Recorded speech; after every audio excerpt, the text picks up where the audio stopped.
Welcome back दोस्तों। आज मैं आपके सामने 2019 में तमिल लैंग्वेज में रिलीज हुई एक बहुत ही फील गुड मूवी को लेकर आया हूँ, जिसका नाम है केडी। बहुत दिनों से इस मूवी को आपके सामने लेकर आने की कोशिश कर रहा था। Finally this movie is here. Actually ये कहानी एक बूढ़े आदमी और एक बच्चे की है। ये दोनों एक छोटा सा एडवेंचर करने लगते हैं। सच में मूवी में काफी सारे इमोशनल सीन्स है, तो रिक्वेस्ट यू वीडियो को पूरा देखना जरूर। तो चलिए बिना टाइम इसके लेट्स स्टार्ट। उससे पहले उठा दो प्यार, फॉलो इंस्टाग्राम। कहानी की शुरुआत में ही करपुतराय नाम के एक बूढ़े आदमी को दिखाया जाता है, जो ऑलमोस्ट 3 महीनों से कोमा में बिस्तर पर लेटा होता है। डॉक्टर्स बस ट्रीटमेंट करते रहते हैं। करपुतराय के 2 बेटियां 3 बेटे होते हैं। करपुतराय के इलाज के लिए इसकी छोटी बेटी और इसकी बहू अपने गहनों को गिरवी रखे होते हैं। हर एक रात सारे फैमिली मेंबर्स मीटिंग रखकर फाइनली एक डिसीजन पर आते हैं कि प्रॉपर्टी पेपर्स पर करपुतराय के सिग्नेचर्स लेकर करपुतराय को मार देंगे। और इंसान को मारने का भी गांव में कुछ अलग ही मेथड होता है। इंसान की बॉडी को फुल्ली तेल लगाकर तेल की मॉलिश करके तकरीबन 11 या 12 नारियल का पानी पिलाना होगा। अब बूढ़े आदमियों को इम्यूनिटी पावर कम होने की वजह से बॉडी में के ऑर्गन्स धीरे धीरे खराब हो जाते हैं। इस तरह से कुछ दिनों बाद उस बंदे की डेथ हो जाएगी। यह सुनने के बाद करपुतराय की छोटी बेटी टोटली मना करने लगती है। एक्चुअली करपुतराय की छोटी बेटी अपने पापा से बहुत प्यार करती रहती है। अपने भाइयों से कहने लगती है कि हमारी माँ मरने के बाद हमारे पापा ने ही हमारी परवरिश की थी, क्या तुम लोग वो चीज को भूल गए? लेकिन कोई भी इसकी बातों पर ध्यान नहीं देता। कहने लगते हैं कि इलाज के लिए पैसे नहीं है इनके पास। उसी वक्त करपुतराय कोमा से बाहर आकर अपने बच्चों की बातें सुनकर बहुत दुखी होने लगता है कि इसके बच्चे ही इसको मारने का प्लान कर रहे हैं। क्या मैं अपने बच्चों के लिए इतना बोझ बन गया? उसके बाद जब करपुतराय के बच्चे करपुतराय के पास जाते हैं तो बेड पर करपुतराय मौजूद नहीं होता। वो पीछे के रास्ते से अपने घर से भाग चुका होता है। फाइनली किसी जगह पर आकर बैठ जाता है। अब उसी रास्ते से एक बाइक वाला बंदा गुजरने की वजह से करपुतराय को देखकर उसे पानी पिलाकर बस स्टॉप तक ड्रॉप करता है। बेचारा करपुतराय दुखी होकर किसी बस में बैठ जाता है। थोड़ी देर के बाद कंडक्टर आकर पूछने लगता है कि आपको कहाँ पर जाना है। अब करपुतराय को कुछ भी समझ में नहीं आता। पूछने लगता है कि ये बस कहाँ तक जाएगी। कंडक्टर कहने लगता है कि संगुट्टी तक। करपुतराय कहने लगता है कि मुझे वहीं तक की टिकट दे दो। दूसरी तरफ करपुतराय के बच्चे करपुतराय को अपने गांव में ढूंढने लगते हैं। करपुतराय के फ्रेंड के पास भी जाकर पूछने लगते हैं, लेकिन कहीं पर भी करपुतराय मौजूद नहीं होता। सुबह होने के बाद करपुतराय जिस बस में बैठा होता है वो बस ब्रेकडाउन हो जाती है। कंडक्टर सारे पैसेंजर्स को नीचे उतारकर कहने लगता है कि 10 मिनट के बाद हमारी एक और बस आएगी, आप लोग यहीं पर वेट करिए। अब बेचारा करपुतराय बहुत ही ज्यादा वीक होता है। शायद पता नहीं कब खाया होगा। पास ही के एक मंदिर जाकर क्यू में खड़े होकर प्रसाद मांगकर अपनी भूख को मिटाने लगता है और उसी मंदिर के पास थोड़ा आराम करने लगता है। अब इसी दरमियान में वो बस चली जाती है। थोड़ी देर के बाद कुट्टी नाम का एक छोटा बच्चा करपुतराय के पास आकर इसको नींद से जगाने लगता है।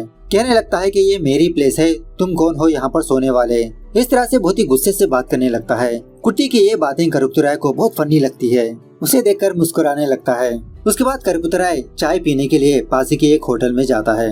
चाय पीते हुए उस होटल वाले बंदे से मटन बिरयानी के बारे में पूछने लगता है कि मटन बिरयानी कब रेडी होगी, कितने पैसे है। इस तरह से सवाल पे सवाल करने लगता है, क्योंकि करपुतराय को मटन बिरयानी बहुत पसंद होती है।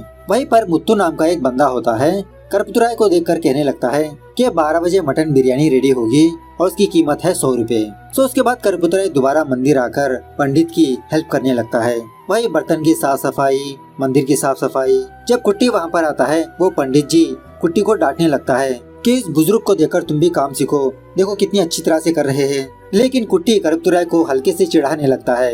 ये देखकर पंडित कुट्टी को डांटने लगता है, क्या बड़े लोगों से ऐसे ही बात करते हैं, जाओ जाकर अपना काम करो। इस तरह से डांट डपट कर वहाँ से भेज देता है। उसके बाद वो पंडित जी करपुतराय से कहने लगता है कि आप कुट्टी की बातों का बुरा मत मानिए। उसे गुस्सा बहुत जल्दी आता है, लेकिन दिल का बहुत अच्छा है। कुट्टी पैदा होने के बाद ही उसके माँ बाप मंदिर के पास उसको छोड़कर चले गए। उस दिन से लेते हुए कुट्टी यहीं पर पला बड़ा। बहुत चालाक लड़का है। मैं इसको अच्छे से स्कूल में दाखिला दिलवाने की कोशिश कर रहा हूँ, लेकिन पैसे ही नहीं जम रहे। खैर उसके बाद करपुतराय बिरयानी रेडी होने से पहले 2 बार होटल जाकर आता है। होटल वाला बंदा यही कहने लगता है, अरे भाई अभी तक रेडी नहीं हुई, और 10 मिनट के बाद आ जाओ। तो फाइनली 12 बजने से पहले करपुतराय उस होटल में आकर बैठ जाता है। होटल वाला बंदा करपुतराय से पूछने लगता है, आखिरकार कौन हो भाई तुमको पहले इस गांव में नहीं देखा, कहाँ के रहने वाले हो? लेकिन करपुतराय जवाब ना देते हुए बिरयानी की तरफ ही झांकते रहता है कि कब बिरयानी सर्व होगी, कब ये खाएगा। उसी वक्त कुट्टी चाय लेने के लिए यहाँ पर आता है। करपुतराय को यहाँ पर देखकर होटल वाले से कहने लगता है कि तुम तो इसे बिरयानी दे दोगे, पहले ये चेक करो कि इसके पास पैसे है या नहीं। सो करपुतराय के पास बिरयानी खाने जितने पैसे नहीं होते। करपुतराय बिना बिरयानी खाए वापस आ जाता है। उसके बाद कुट्टी पुजारी के पास जाकर इसके कान में यही बोलने लगता है कि वो बूढ़ा बिरयानी खाकर मंदिर में आ रहा है। पुजारी फटाफट से करपुतराय को वहीं पर रोककर कहने लगता है कि आप मांस खाकर मंदिर में नहीं आ सकते। करपुतराय बताने ही वाला होता है कि इसने बिरयानी नहीं खाई, लेकिन फिर भी पुजारी करपुतराय की बात को नहीं सुनता। कहने लगता है कि कहीं दूर जाकर सो जाओ, मंदिर में मत आओ। दूसरी तरफ करपुतराय के बेटे ईशान नाम के एक बंदे की हेल्प लेने लगते हैं करपुतराय को फाइंड आउट करने के लिए। ईशान करपुतराय के घर आकर करपुतराय के बारे में थोड़ा इंक्वायरी करने लगता है। दूसरी तरफ करपुतराय किसी किसान को उसके खेत के बारे में एक छोटी सी टिप देने लगता है कि किस तरह से ये अपने खेत को हेल्थी रख सकता है, मतलब कुछ इंग्रेडिएंट्स बताने लगता है। करपुतराय की ये टिप उस बंदे को पसंद आने की वजह से वो बंदा करपुतराय को 100 रुपए की नोट देता है। यह 100 रुपए की नोट देखकर करपुतराय बहुत खुश होने लगता है। ठान लेता है कि आज मैं बिरयानी खाकर ही रहूंगा। उसके बाद बहुत ही स्टाइल के साथ उस होटल जाकर होटल वाले बंदे को 100 की नोट देकर बिरयानी सर्व करने के लिए कहता है। इस तरह से करपुतराय बहुत ही मजे के साथ मटन बिरयानी खाने लगता है। इसको मटन बिरयानी खाता हुआ देख बाकी लोग भी चाय पीने के बजाय मटन बिरयानी ही ऑर्डर करने लगते हैं। मतलब कुछ लोग वहीं पर बैठकर खाते हैं, कुछ लोग घर को पार्सल ले जाते हैं। यह सीन बहुत ही मस्त होता है। जो कोई भी होटल में आता करपुतराय को देखकर बिरयानी ऑर्डर करता। इस तरह से आज इस होटल वाले के पास पैसों की बारिश होने लगती है। सारी बिरयानी भी खत्म हो जाती है। बाद में वो होटल वाला बंदा करपुतराय के पास आकर कहने लगता है कि कल भी आप इस टाइम पर जरूर आना, बिरयानी रेडी होगी। दूसरी तरफ ईशान को ये बात पता चलती है कि करपुतराय का एक अलग ही स्टाइल होता है रस्सी बांधने का। मतलब हमारे बुजुर्गों के अंदर अलग अलग टैलेंट होता है ना, तो उसी तरह से करपुतराय के पास भी एक खास टैलेंट होता है। रस्सी बांधने का इसका अलग ही स्टाइल होता है। खैर दूसरी तरफ एंडोर्समेंट वाले इंक्वायरी के लिए उस मंदिर के पास आते हैं। इस मंदिर के एडमिनिस्ट्रेटर को बुलाकर पूछने लगते हैं कि आपके मंदिर से बहुत ही कम पैसे गवर्नमेंट को आ रहे हैं। जब मंदिर का एडमिनिस्ट्रेटर इन ऑफिसर्स को कुछ बोलने ही वाला होता है, तभी कुट्टी उन ऑफिसर से कहने लगता है कि आप हमारे एडमिनिस्ट्रेटर पर ही शक करने लगे। हर रोज हमारे एडमिनिस्ट्रेटर मंदिर के सारे पैसे अपने घर ले जाकर पर्सनली गिनकर लाते हैं। ऑफिसर एडमिनिस्ट्रेटर से कहने लगता है कि कल आपको इंक्वायरी के लिए आना होगा। वो सारे ऑफिसर जाने के बाद उस मंदिर का एडमिनिस्ट्रेटर कुट्टी को मारने पीटने लगता है कि किसने कहा था तुमको बीच में बोलने के लिए, खामखा मैंने तुमको यहाँ पर रहने के लिए जगह दी, तुम्हारी वजह से अब मैं फंसूंगा। अब कुट्टी को गुस्सा आकर अपनी स्कूल बैग लेकर वहाँ से चला जाता है। जब कुट्टी किसी नदी के पास बैठा होता है, करपुतराय कुट्टी के पास आकर इससे बात करने की कोशिश करने लगता है। पहले तो कुट्टी करपुतराय से बात नहीं करता, लेकिन बाद में धीरे धीरे इन दोनों के बीच अच्छी खासी दोस्ती होने लगती है। ये दोनों एक दूसरे के नाम बताने लगते हैं। कुट्टी करपुतराय का नाम सुनकर हंसने लगता है कि एक ऐसा नाम है, आज के बाद से तुम्हारा नाम केडी होगा। यह सुनने के बाद करपुतराय भी बहुत खुश होता है। दूसरी तरफ ईशान को वही बंदा नजर आता है जो उस दिन केडी को लिफ्ट दिया था। केडी की फोटो देखकर ईशान से कहने लगता है कि मैंने इस आदमी को बस स्टॉप तक ड्रॉप किया था। दूसरी तरफ केडी और कुट्टी किसी दूसरे मंदिर के पास बैठकर एक दूसरे की दुख भरी दास्तान शेयर करने लगते हैं। मतलब केडी कहने लगता है कि किस तरह से इसके बच्चे ही इसको मारने की कोशिश की। कुट्टी भी कहने लगता है कि मुझे भी मेरे माँ बाप ने छोड़ दिया, क्या मैं तुम्हारी तरह दुखी हूँ? बस चिल करो यार, लाइफ को एंजॉय करो। सुबह होने के बाद उसी मंदिर के पास ये दोनों अपनी एक छोटी सी झोपड़ी बनाने लगते हैं। तभी वो बंदा मुत्तू केडी को देखकर पहचान लेता है। अरे मैं हूँ, होटल के पास मिला था आपको, पास ही में मेरा मुर्गियों का फार्म है, अगर आपको कोई जरूरत हो तो मेरे पास आ जाना। उसके बाद केडी और कुट्टी नदी में जाकर मछलियाँ पकड़ते हुए बहुत एंजॉय करने लगते हैं। बाद में ये दोनों एमजीआर की मूवी देखने के लिए थिएटर जाते हैं। एमजीआर के एक्शन सीन्स देखकर केडी बहुत खुश होने लगता है। खैर दूसरे दिन कुट्टी एक पेड़ के ऊपर केडी की क्या क्या विशेष है वो लिखने लगता है। मतलब केडी को अपनी जिंदगी में कुछ ख्वाहिशें होती है। पूरे विशेष 9 होते हैं। नंबर 1 बिरयानी खाना, नंबर 2 एमजीआर रजनीकांत की तरह ड्रेस पहनना, नंबर 3 फॉरेन दारू और गांजा फूकना है, नंबर 4 जबरदस्त कोट पहनना है, नंबर 5 इसके फ्रेंड को बिठाकर बाइक ड्राइव करना है, नंबर 6 किसी मूवी में एक्ट करना, नंबर 7 एसी ट्रेन में ट्रैवल करना, नंबर 8 इसके मनपसंद का काम कर पैसे कमाना, नंबर 9 लिखना पढ़ना सीखना है। अब केडी को खेतों में काम करना बहुत पसंद होता है। किसी खेत में काम करके थोड़े से पैसे जमा करके उन्हीं पैसों से केडी और कुट्टी एसी ट्रेन में ट्रैवल करने लगते हैं। इस तरह से ये दोनों कोई ना कोई काम करते हुए थोड़े थोड़े पैसे जमा करने लगते हैं केडी के बाकी विशेष को पूरी करने के लिए। उसके बाद मुत्तू केडी को बाइक ड्राइविंग करना सिखाने लगता है। खैर एक रात केडी और कुट्टी उस होटल जाकर दोबारा बिरयानी खाने लगते हैं। कुट्टी उस होटल वाले के पास आकर कहने लगता है, देखा मेरा केडी किस तरह से बिरयानी खा रहा है, केडी की वजह से ही लोग तुम्हारी बिरयानी को आकर खरीद रहे हैं। होटल वाला कहने लगता है, हाँ, जब से केडी मेरे होटल में बिरयानी खा रहा है, बिरयानी सेल 3 गुना बढ़ चुका है। कुट्टी कहने लगता है कि हर रोज हम लोगों को 100 रुपए देकर 3 वक्त का खाना दोगे तभी केडी तुम्हारे होटल आएगा, वरना मैं बगल वाले होटल को बुला ले जाऊंगा। होटल वाले बंदे के पास कोई भी ऑप्शन नहीं होता, कुट्टी के डील को ओके कह देता है। उसी रात केडी कुट्टी और मुत्तू को चोरी चुपके अपने गांव में ले जाकर केडी अपने दोस्त को बाइक में घुमाने लगता है। मतलब ये भी इसकी विश होती है ना। थोड़ी देर के बाद केडी और उसका फ्रेंड किसी जगह पर बैठकर अपनी पुरानी यादों को ताज़ा करने लगते हैं। बातों ही बातों में केडी का फ्रेंड कुट्टी और मुत्तू से कहने लगता है कि जवानी में केडी की वल्ली नाम की एक गर्लफ्रेंड हुआ करती थी। वल्ली स्कूल जाने से पहले केडी से मिलने के लिए खेत में आया करती थी। केडी वल्ली को उसकी मनपसंद चीज आंवले का फल दिया करता था। यह सुनने के बाद कुट्टी उन 9 विशेष में से एक और विश भी ऐड करता है कि केडी को उसकी गर्लफ्रेंड से मिलाना है। खैर सुबह होने के बाद ईशान किसी जगह पर आकर जब चाय पी रहा होता है, रोड के उस पार ईशान मुत्तू को देखता है। मतलब मुत्तू अपने मुर्गियां देने के लिए उस दुकान पर जाता है। मुत्तू ने अपनी बाइक को एक स्पेशल की गांठ बांधी होती है और ये रस्सी बांधना केडी ने मुत्तू को सिखाया होता है। सो ईशान की नजर इस रस्सी पर पड़ती है। जब तक ईशान रोड क्रॉस करके उस तरफ जाता तब तक मुत्तू अपनी बाइक से जा चुका होता है।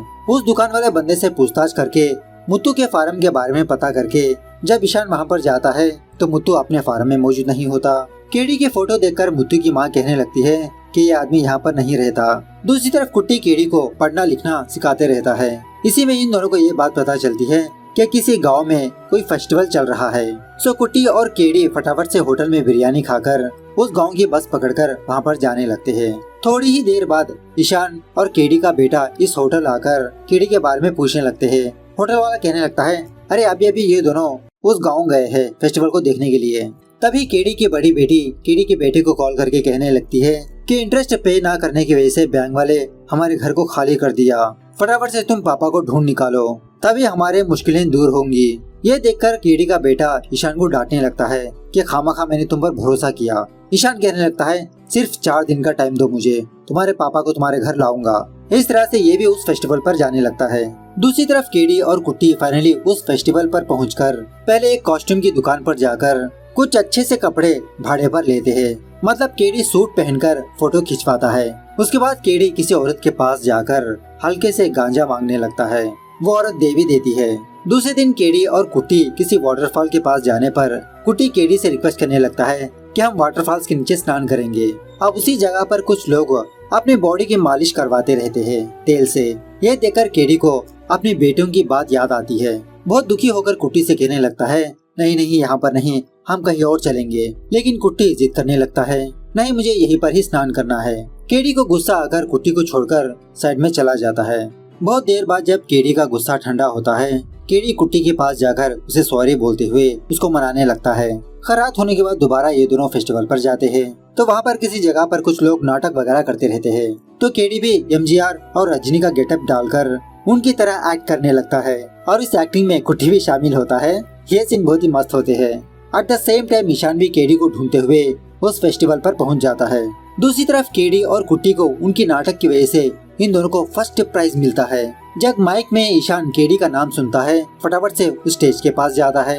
लेकिन तब तक वो दोनों अपना प्राइज लेकर वहाँ से निकल चुके होते हैं। उसके बाद ईशान वो कॉस्ट्यूम दुकान के पास आकर केडी के फोटो दिखाकर पूछने लगता है। दुकान वाला बंदा कहने लगता है, अरे ये बंदा तो मेरी दुकान से कपड़े उधार पर लिया, पैसे भी नहीं दिया। तो ईशान उस दुकान वाले बंदे को पैसे देकर एड्रेस बुक में केडी का जो एड्रेस होता है ना, उस पेज को फाड़कर अपने पास रख लेता है। उसके थोड़ी देर बाद केडी और कुट्टी इस कॉस्ट्यूम दुकान के पास आते हैं अपने कपड़े वापस करने के लिए। दुकान वाले बंदे से केडी को पता चलता है कि कोई बंदा आया था केडी को तलाश करते हुए, एड्रेस बुक में से तुम्हारा एड्रेस ले गया और उसी ने पैसे भी दे दिए। केडी समझ जाता है कि इसकी फैमिली वाले इसकी तलाश कर रहे हैं। कुट्टी से कहने लगता है कि हम बिना घर गए वल्ली से मिलने के लिए उसके गांव जाएंगे। सो ये सुनने के बाद कुट्टी 1 रुपये वाले फोन से मुत्तू को कॉल करके यही कहने लगता है कि हमको घर आने में और 2-3 दिन लग सकते हैं। आप हमारे घर और हमारे कुत्ते का ख्याल रखना। मुत्तू पूछने लगता है कि आप दोनों कहाँ पर जा रहे हो। केडी कहने लगता है कि हम दोनों शिवगिरी जा रहे हैं। मुत्तू कहने लगता है कि आप दोनों शंकरगिरी आ जाओ, मैं उसी गांव में नाटक करने वाला हूँ और उसी तरह आपसे कुछ बात भी करनी है। उसके बाद केडी और कुट्टी चलते चलते किसी जगह पर रुक जाते हैं। ये दोनों बहुत थक चुके होते हैं। इसी दरमियान में कुट्टी एक वाइन शॉप जाकर फॉरेन दारू खरीदने की कोशिश करने लगता है, लेकिन वहाँ के लोग इसको अंदर ही आने नहीं देते। इसी में जब एक बंदा दारू की बोतल्स लेकर अपनी गाड़ी के पास जा रहा होता है, कुट्टी इस बंदे से कहने लगता है कि भाई मेरे दादाजी को एक दारू की बोतल दिलवा दो ना। वो बंदा कहने लगता है कि मैं एक फिल्म मैनेजर हूँ और तुम मेरे सामने ही एक्टिंग करने लगे। कुट्टी पूछने लगता है कि आप सच में फिल्म मैनेजर हो, आपकी शूटिंग कहाँ पर चल रही है? तो वो बंदा डेट और प्लेस बताने लगता है। उसके बाद वो बंदा कुट्टी को एक दारू की बोतल देने की वजह से वो दारू की बोतल ले जाकर केडी को देने लगता है। केडी फॉरेन दारू पीते हुए कहने लगता है कि मेरी माँ ने भी मेरी इतनी केयरिंग नहीं की, तुम हमेशा खुश रहो। उसके बाद केडी और कुट्टी ये दोनों मुत्तू की प्लेस पर जाने लगते हैं। एक्चुअली मुत्तू जब नाटक भी करते रहता है। मुत्तू इन दोनों को अपने पास बुलाकर थोड़ा बहुत कोल्ड ड्रिंक वगैरह देने लगता है। बाद में मुत्तू केडी से कहने लगता है कि कल मुझे पुजारी ने कॉल किया था। पुजारी ने कुट्टी का पढ़ने का इंतजाम कर चुके हैं। 4 दिनों के बाद कुट्टी को चेन्नई जाना होगा, वहीं पर वो रहेगा, वहीं पर उसकी पढ़ाई होगी। यह सुनने के बाद केडी टोटली मना करने लगता है कि ऐसे कैसे कुट्टी मुझे छोड़कर जाएगा। इस तरह से उसी वक्त केडी कुट्टी को लेकर वहाँ से निकल जाता है। सुबह होने के बाद ये दोनों केडी की एक्स गर्लफ्रेंड वल्ली के घर पहुँच जाते हैं। पहले तो वल्ली केडी को देखकर नहीं पहचानती, लेकिन बाद में पहचान लेती है। जब केडी और वल्ली शर्मा रहे होते हैं तो कुट्टी कबाब में हड्डी ना बनते हुए चुपचाप बाहर चला जाता है। केडी हर बार की तरह इस बार भी वल्ली के लिए आंवला लाकर देता है। इस तरह से ये सारा दिन ये दोनों यहीं पर बिताने लगते हैं, अपनी पुरानी बातों को ताज़ा करने लगते हैं। इसी दरमियान में केडी वल्ली से अपनी सारी कहानी बताने लगता है। वल्ली पूछने लगती है कि अब तुम कुट्टी का क्या करोगे? केडी कहने लगता है कि मैं कुट्टी को कहीं पर भी जाने नहीं दूंगा। वल्ली कहने लगती है देखो तुम और कितने दिनों तक जिंदा रहोगे, वो तो अभी बच्चा है, उसका बहुत बड़ा फ्यूचर है, उसे भी अपनी जिंदगी जीने का हक है।